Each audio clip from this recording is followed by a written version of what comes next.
Une campagne d'uniformisation des adresses débute bientôt à Montmagny. La ville de Saint-Pascal et la Société d'agriculture du comté de Kamouraska honorées. Une forte majorité des agricultrices du Québec vivrait une surcharge mentale.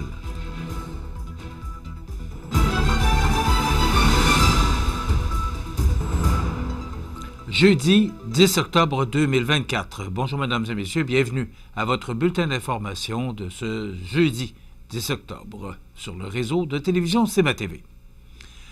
Le mardi 8 octobre dernier, la ville de Montmagny avait organisé une rencontre d'information à l'espace citoyen avec les résidents concernés par un changement d'adresse dans une démarche d'uniformisation des adresses de montée privée. L'objectif de cette démarche est d'améliorer la qualité de vie des citoyens de la ville de Montmagny et de renforcer la capacité d'intervention lors de situations d'urgence. Lors de cette rencontre, une équipe municipale présentait les objectifs de cette initiative ainsi que les différentes étapes prévues au calendrier et les outils qui seront mis à la disposition des personnes touchées par ce processus. Une signalisation claire et précise et une appellation claire et cohérente sont essentielles pour permettre aux équipes d'intervention d'agir rapidement et efficacement en cas de besoin des citoyens, en plus de renforcer sa capacité à prévenir et à gérer les situations d'urgence comme lors d'appels effectués auprès des services d'incendie, policiers ou ambulanciers. L'uniformisation des adresses des montées privées vise également à améliorer les services publics, à faciliter le quotidien de l'ensemble de la population et à assurer une plus grande cohésion municipale. Dès l'hiver prochain, les étapes clés de la campagne d'uniformisation s'amorceront, notamment par la réception d'un avis officiel de changement d'adresse par Poste Canada et la ville de Montmagny. D'ici là, les citoyens visés par un changement d'adresse sont invités à demeurer informés en consultant le site web de la ville où ils retrouveront toute l'information nécessaire et pourront même y déposer leurs questions. En plus de la page web, les résidents touchés par ce changement d'adresse auront accès à quelques outils de communication supplémentaires afin d'être bien informés tout au long du processus. Ils seront invités à s'inscrire au service d'avis et d'alerte de la ville de Montmagny et pourront ainsi recevoir des rappels automatisés par messagerie vocale, texto ou courriel. De plus, un guide d'accompagnement comprenant le précieux aide-mémoire sera distribué par la Poste d'ici la fin de l'année 2024. Et c'est jeudi dernier, le 3 octobre, que la ville de Saint-Pascal et la Société d'agriculture du comté de Kamouraska étaient récompensées au gala des prix Culture Bas-Saint-Laurent. En effet, elles ont reçu le prix du patrimoine du Bas-Saint-Laurent 2024 pour le patrimoine immobilier, volet projet, distinction décernée pour le projet La place de l'Expo, valorisation du pavillon ancestral. Ce projet, réalisé en 2023, a permis la remise en état du pavillon de l'exposition agricole de la Société d'agriculture du comté de Kamouraska. Ce partenariat fructueux entre la Société et la ville de Saint-Pascal, cette restauration a permis la création du marché de l'Expo, un marché public 3 saisons, ainsi que l'atelier des savoirs Desjardins, un espace dédié à l'éducation et à la valorisation des savoir-faire traditionnels. Ce bâtiment est désormais un élément phare de la vie communautaire dans le milieu. Nous sommes extrêmement honorés de recevoir ce prestigieux prix. Ce projet est le fruit d'une collaboration exemplaire entre la Société d'agriculture du comté de Kamouraska et la ville de Saint-Pascal. Il reflète notre engagement à préserver notre patrimoine et à enrichir la vie communautaire de notre ville. Merci à tous ceux qui ont contribué à cette réussite, de confier la mairesse de la ville de Saint-Pascal, Mme Solange Morneau. En plus de rendre hommage aux projets de citoyens et d'organismes qui se sont démarqués pour valoriser le patrimoine et reconnaître les efforts accomplis, ces prix contribuent à la sensibilisation de la population et du milieu municipal de l'ensemble du territoire. La sélection du projet lauréat est déterminée par un jury composé de spécialistes en patrimoine de la région.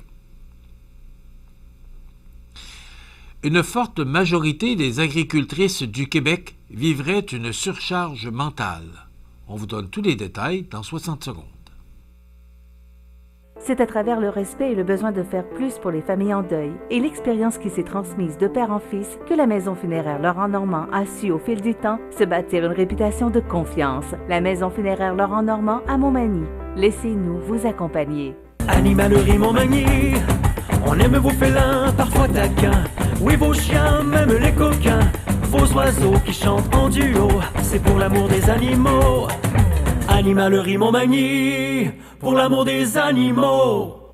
Participez à la promotion de CEMA TV et gagnez un panier dégustation d'une valeur de 100 $ offert par le domaine Rite de Cap-Saint-Ignace, Verger et Cidrerie. Pour participer, il suffit de vous inscrire sur le site web de CEMA TV au cematv.ca. Le tirage aura lieu le vendredi 11 octobre prochain, dans l'émission Bonjour Côte-du-Sud vers 8h50. Participez nombreux et dégustez les délicieux produits du domaine Rite de Cap-Saint-Ignace, autocueillette et dégustation sur place. Vous regardez CEMA TV, le réseau de l'information sur la Côte-du-Sud. Une étude révèle que plus de 27 % des femmes au Québec sont propriétaires ou copropriétaires des entreprises agricoles du Québec. Ce sondage, réalisé par Léger pour le compte de la Fédération des agricultrices du Québec, révèle que 90 % des agricultrices interrogées affirment vivre avec une charge mentale élevée ou très élevée et ont besoin d'aide. C'est avec ce constat en toile de fond que les agricultrices du Québec prennent la parole et lancent leur programmation 2024-2025 afin d'améliorer la condition féminine agricole, tellementplus.ca. L'étude de Léger démontre clairement que les principales sources de stress qui sont à l'origine de la surcharge mentale pour plus de 90 % des femmes interrogées demeurent la gestion des tâches multiples, la pression pour la productivité, les problèmes financiers, les responsabilités familiales et les conditions climatiques. Les résultats du sondage confirment ce que nos membres nous répètent depuis plusieurs années. La situation est préoccupante et nous concerne tous et toutes, considérant le rôle fondamental et structurant que les femmes jouent dans le secteur de l'agriculture au Québec, affirme Mme Valérie Fortier, présidente des agricultrices du Québec. Les principaux points retenus par le sondeur sont que les répondantes déclarent occuper, en moyenne, 5,1 fonctions différentes au sein de leur entreprise agricole, que l'équilibre entre les tâches domestiques et professionnelles est de 91 %, que la conciliation vie professionnelle et personnelle de 87 % et les conditions salariales à 78 % représentent davantage des défis pour les agricultrices qui ont des enfants dans leur foyer. Enfin, pour les agricultrices les plus jeunes, dans la cible 18-34 ans, l'équilibre entre les tâches domestiques et professionnelles à 94 % et la conciliation vie professionnelle et personnelle à 92 % sont les défis les plus importants. Prochainement, les agricultrices auront accès à des outils pour diminuer la charge mentale, faire face aux défis de l'entrepreneuriat et ainsi améliorer la condition féminine agricole. Par exemple, en novembre prochain, les agricultrices du Québec lanceront un outil pour chiffrer le travail invisible ou tâches non rémunérées en agriculture. Les données recueillies seront utilisées pour obtenir des informations genrées sur le travail invisible et pour documenter ce phénomène. Fondée en 1987, la Fédération des agricultrices du Québec, dont le nom usuel est Agricultrices du Québec, est la seule organisation agricole du Québec dédiée exclusivement aux femmes de ce secteur. L'organisation est composée de 10 syndicats d'agriculture régionaux qui prennent part aux décisions influençant le secteur agricole et la condition féminine. Le 22 octobre prochain, dans notre émission quotidienne, une agricultrice de la région viendra nous entretenir sur la surcharge mentale des agricultrices. En terminant encore cette année, Rousseau Métal fait preuve d'une générosité remarquable envers la Fondation de l'Hôtel-Dieu de Montmagny, Grâce à un don de 10 000 $, la Fondation fait l'acquisition d'un cystoscope pour le bloc opératoire. Cet appareil permettra d'explorer les parois internes de la vessie afin de détecter des cancers, des polypes ou des infections.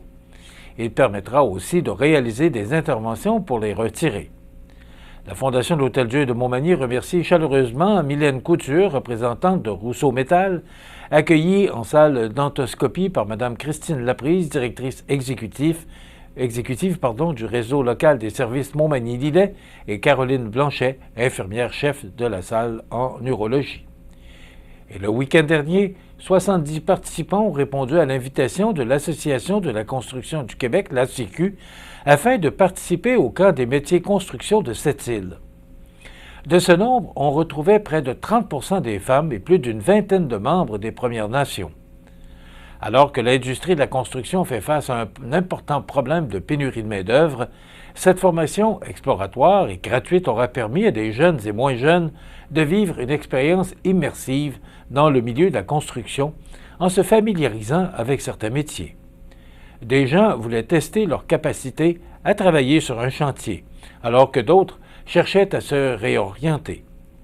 Certains curieux ont même eu l'opportunité d'essayer différents métiers de la construction comme carrelage, charpenterie, menuiserie, électricité et conduite de pelle.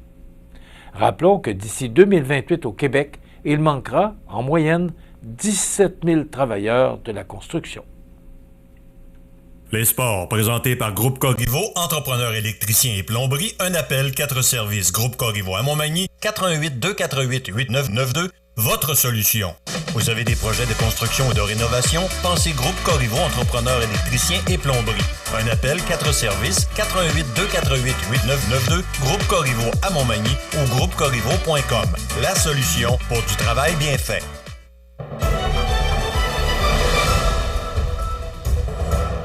Récemment, la ville de Lapocatière invitait la population à découvrir ses nouveaux terrains de sport de raquettes, dont le tennis et le pickleball. Un projet de revitalisation a pris forme suite à une demande déposée par les membres utilisateurs des terrains de tennis en 2022 dans le but d'améliorer les équipements existants. En raison d'une saison estivale peu clémente, on a dû reporter les travaux prévus en 2023, entraînant un retard dans la réalisation des travaux des entrepreneurs spécialisés, ceux-ci ayant débuté en juin dernier. Contrairement à 2022, la température exceptionnelle de l'été dernier aura permis aux entrepreneurs de compléter les travaux récemment, soit à la fin du mois de septembre. En plus des 2 terrains de tennis réaménagés, 2 nouveaux terrains de pickleball seront ajoutés à l'offre de loisirs de la ville, activité sportive de plus en plus populaire, le nombre d'adeptes de ce sport ne cessant d'augmenter au Québec. Lapocatière ne faisant pas exception à la règle. Parmi les nombreux travaux exécutés, soulignons l'agrandissement de la surface globale du plateau, l'asphaltage de la nouvelle surface, la relocalisation de la clôture, la réparation de la surface existante des terrains de tennis, le repositionnement des terrains afin de maximiser l'utilisation de l'espace et ainsi permettre la bonification de l'offre, la remise en œuvre de la surface de l'ensemble du plateau, et enfin, l'installation du filet séparateur pour délimiter les espaces de jeu. Le conseil municipal est fier de promouvoir la vie active à Lapocatière. Après avoir investi ces dernières années dans des infrastructures pour le basketball, le soccer, le baseball et le tout nouveau skatepark, le conseil municipal avait le plaisir d'annoncer l'amélioration de ses terrains dédiés au sport de raquettes avec un investissement de plus de 161 700 $, a indiqué M. Vincent Bérubé, maire de la ville de Lapocatière. Voilà ce qui complète notre bulletin. Dans quelques instants, la météo. Pour rejoindre la salle de nouvelles de CMA-TV, nouvelles au pluriel @cmatv.ca ou encore 88 241 13 13 poste 226. Les prévisions de la météo. Une présentation de Promutuelle Assurance Montmagny-Lillet. Toujours à l'écoute de vos besoins.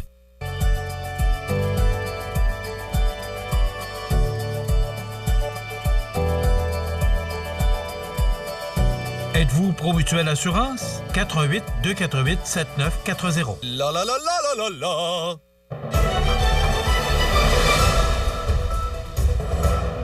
Belle journée hier, ça a commencé avec du temps très frais, J'ai pas dit froid, j'ai eu envie, mais c'était 3 degrés hier matin. Mais après ça, le ciel s'est dégagé. On a connu une belle journée. Il y a encore du beau temps dans l'air, mais pour la fin de semaine, c'est très peu encourageant. On va commencer par regarder pour aujourd'hui, en ce jeudi, avec l'image d'elle-même. Donc, c'est du temps généralement nuageux, avec 60% de probabilité d'averse, de 20 km/h, des rafales à maximum de 16. Partiellement nuageux, 30% de probabilité d'averse ce soir, minimum de 7. Demain, vendredi, alternance de soleil et de nuages, vent devenant du sud-ouest à 20 km/h avec des rafales à 40 le matin, maximum de 15.